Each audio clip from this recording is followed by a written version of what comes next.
জয়নিয়া কালে বলে একটা কুস্তি করছিল, কুস্তির কাহিনীটা কোসে শুনি। কুস্তি তো আজকে একটা করছি। কুস্তিটা হইল গিয়া, এটা অনেকদিন আগের কথা, ব্রিটিশ আমলের কথা, বুঝছো?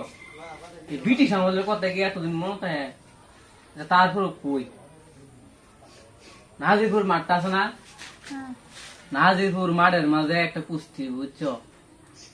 ইংল্যান্ডের এক প্লেয়ার আইব, 3টা মাস গড়া একেবারে মাইক মারছে।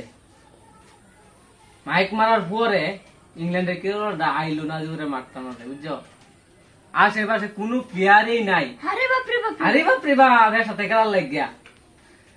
পরে আমি তো বেটা আইসো বেটা 8 ফুট বেড়া আসলাম। আরে বাপরে বাপ, আরে বাপরে বাপ, বডিটা এমন আছি, বুঝছো না?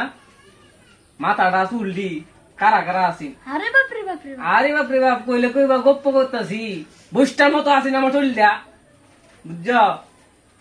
পরে আমি উড়াইলাম, আমি আসি নেমিটা কাচ্চা যায়া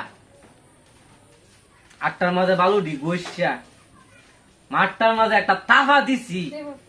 তাফা দেওয়ার পরে মাঠটা অফ করে ফাইটতে গেছে গা। আরে বাপরে বাপ, আরে বাপরে বাপরে বাপ, শুনো না, 36 মেশা করান দিই দো না, 36 মেশা করানে ফাইটটা লাগা, এবার ফাইটটা বাঘ হয়েছে। আরে বাপরে বাপ, আরে বাপরে বাপরে বাপ।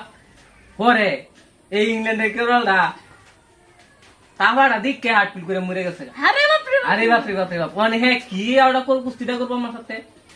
পরে তো কুস্তিটা শেষ করে দিলাম। হ্যাঁ জয়ী খেলা হয়েছে, জয়ী আমি, এই যে আমি।